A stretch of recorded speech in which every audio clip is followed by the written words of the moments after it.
Yeah.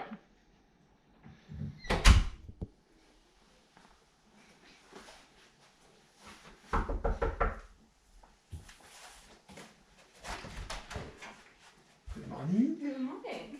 Morning. Ouais. Morning. Good morning.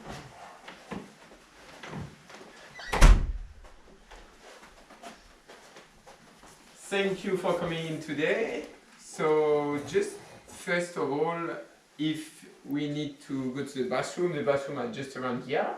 And in case of emergency or any trouble, the emergency exit will be by here, I think. So we're here today to carry on with the diploma of patisserie, and we're going to talk about the sponge product. We're going to have two sessions, and the first one is related to scaling the ingredients and putting them in order, in the right order to the mixer. So regarding this session, you're going to have to give me back a formative assessment. There you go. Thank you. Thank you. Thanks.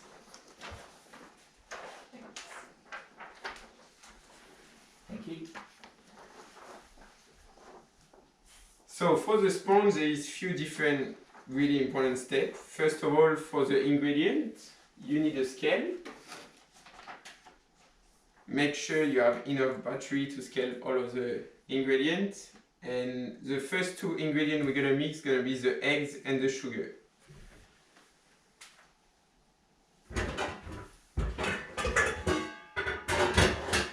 So I'm gonna grab a bowl and put the eggs inside. What you want is you don't want any eggshell inside. So for this recipe, I'm gonna use 4 eggs. So I'm not gonna crack the eggs hitting the bowl. I'm gonna hit it on the side, and I will make sure there is no little shell inside.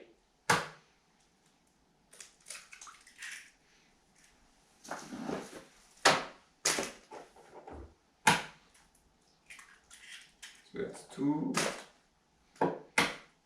3, and 4. Now I'm gonna add some caster sugar inside, so I make sure that my scale go back on 0 before I add any more ingredient. And I'm gonna prepare my whisk as well, because if you put some sugar into the eggs and not whisking it, it's gonna burn the egg yolk, and you're not gonna be able to realize the sponge. So for 4 eggs, I'm gonna add 125 caster sugar.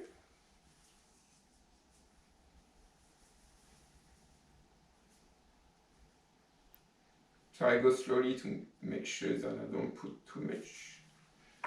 There it goes. I'm gonna whisk it straight away to not burn the egg yolk.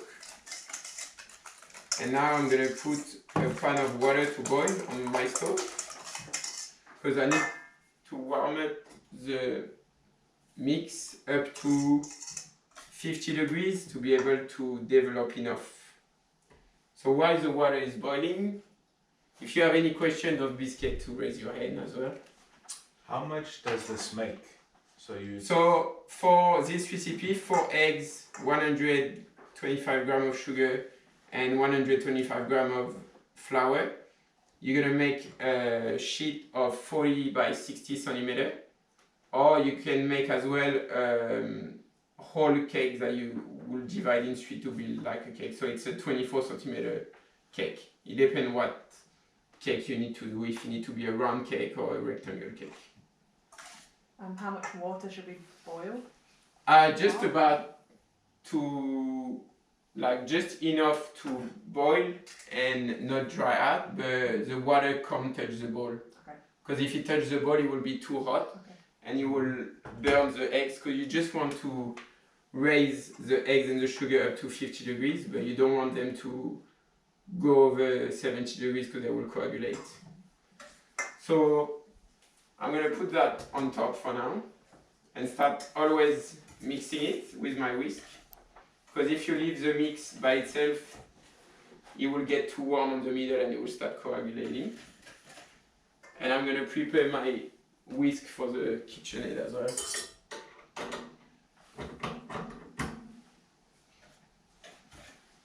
So it's gonna take a little while. A little tip that you can have as well is put a pinch of salt inside your egg mixture. It will help breaking all the little thickened part in the eggs.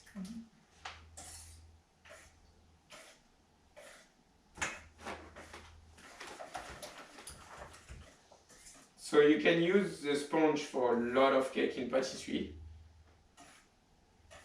especially in French patisserie, which is the base of most of our cake, including the Christmas log cake, which is the most famous one.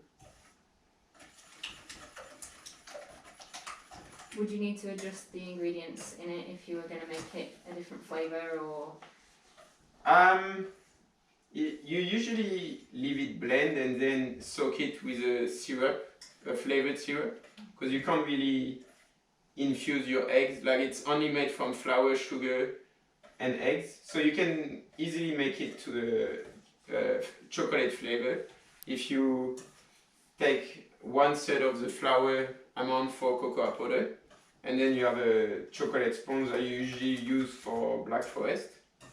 But part of that, you can't really change the flavor. But you will soak it with strawberry syrup, coffee syrup, or anything. Sounds good. That sounds good.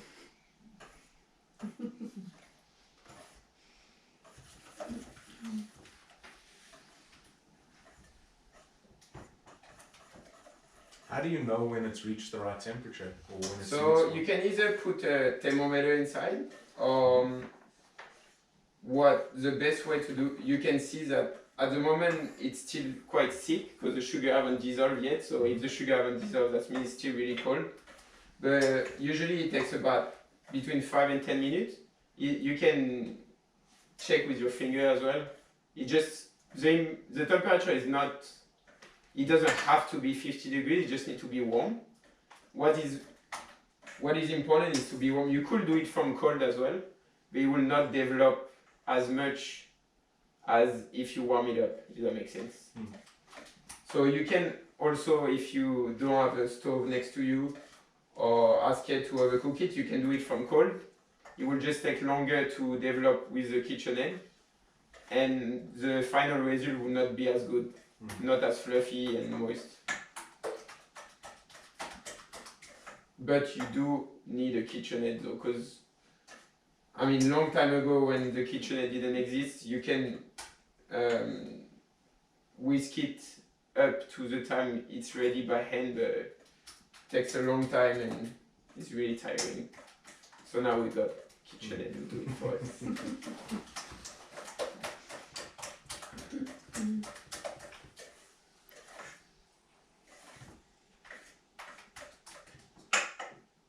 Whenever your water is boiling, you can turn down your stove as well, because you just need the steaming water, you don't need the boiling water underneath.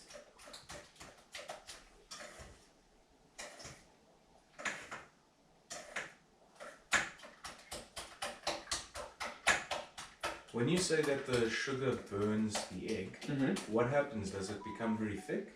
So it will literally burn the egg yolk like scrambled eggs. Because the sugar attacks the protein of the egg yolk, and then it burns. So if it's just egg white, doesn't matter, it will dissolve, because the egg white is mainly made from water. But the egg yolk, it's pretty much only protein, I think, or at least a big part. And the sugar just, we say burn it in patisserie, but or cook it, so it just get really, how do you say that, like, yeah, looks like scrambled eggs. And then what you use from the whole eggs to do this mixture will not work anymore, because it's like if you make a sponge from crumbled eggs, it doesn't work because it can't develop anymore.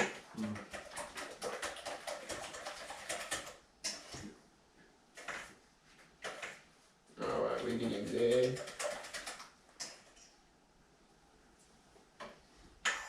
So now I reach the right temperature. So I've got my mixer ready. And what's really important is to put it to whisk and develop straight away full speed, because you don't want your mixture to cool down.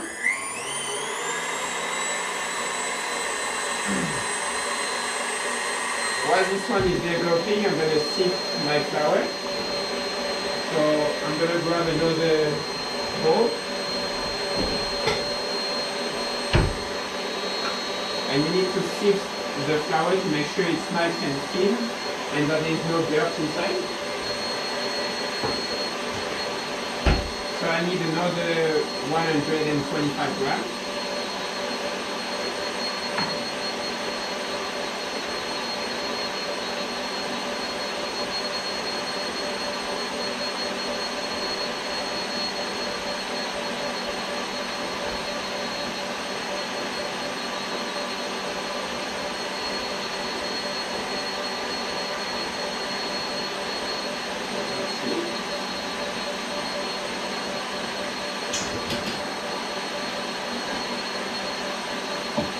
And I'm going to use a spatula, or in French you call that maris.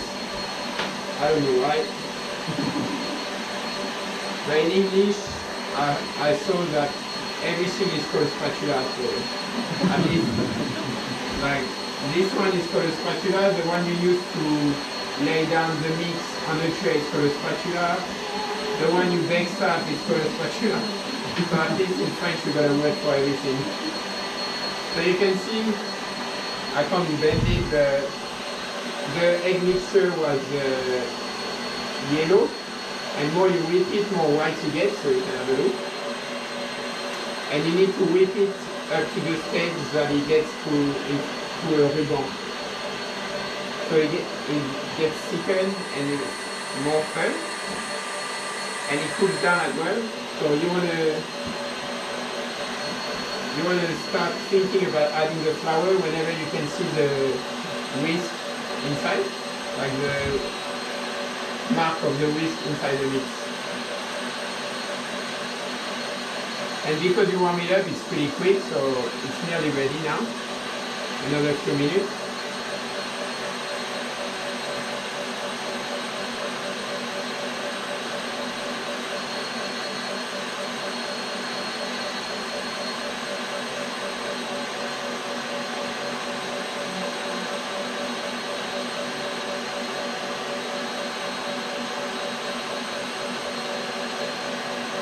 While this one is mixing, I'm going to give you an example of the recipe of the sponge.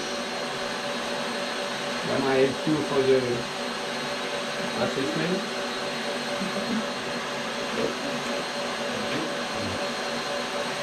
Okay.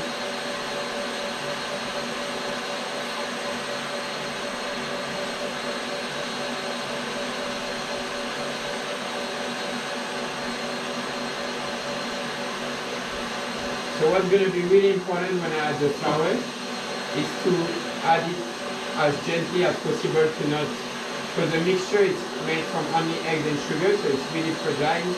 There is no gelatin or anything to hold the shape of it. So it's basically made only from air bubble. And you add the flour to make it thicker. The more you mix it, more it's going to crush. And if you overmix it, it's going to turn too liquid, and then you're not going to have a nice and fluffy sponge.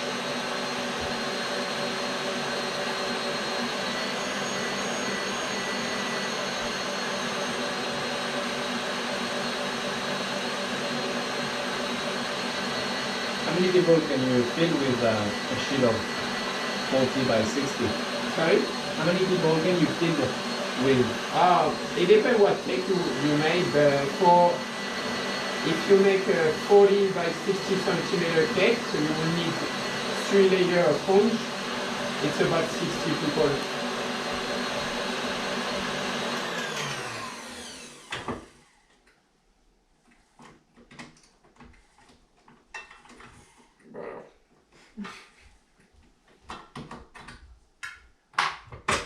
So you can see that it's quite thick now. So whenever this one is finished turning, you have to grab all the mixture from the whisk, and you need to add the flour straight away. You can't let it rest.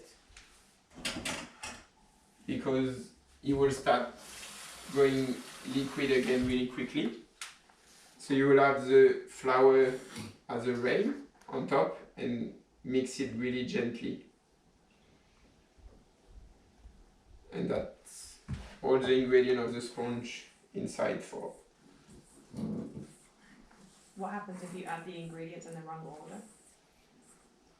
Well, that will just not work, because if you add the flour with the, let's say you add the flour with the eggs and you warm that up, your flour gonna get baked with the heat of the boiling water and it's not gonna develop anymore.